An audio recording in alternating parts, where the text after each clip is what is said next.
La linea ferroviaria Udine-Cividale torna sotto i riflettori. RFI ha messo nuovi cartelli plurilingue nella stazione di San Gottardo, ma al posto del friulano è arrivato l'inglese.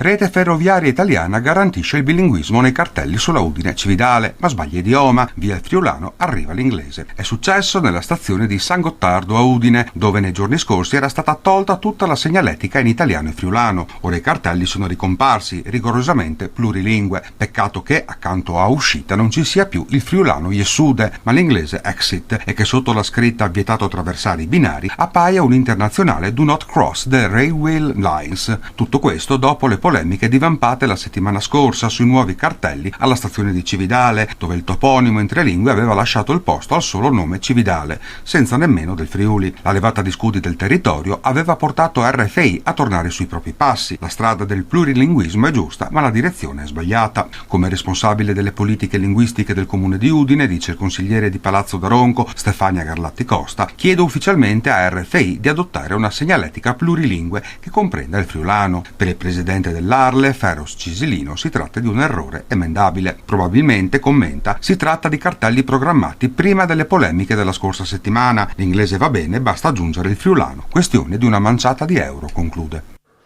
Rimaniamo a Udine, tanti cittadini questa mattina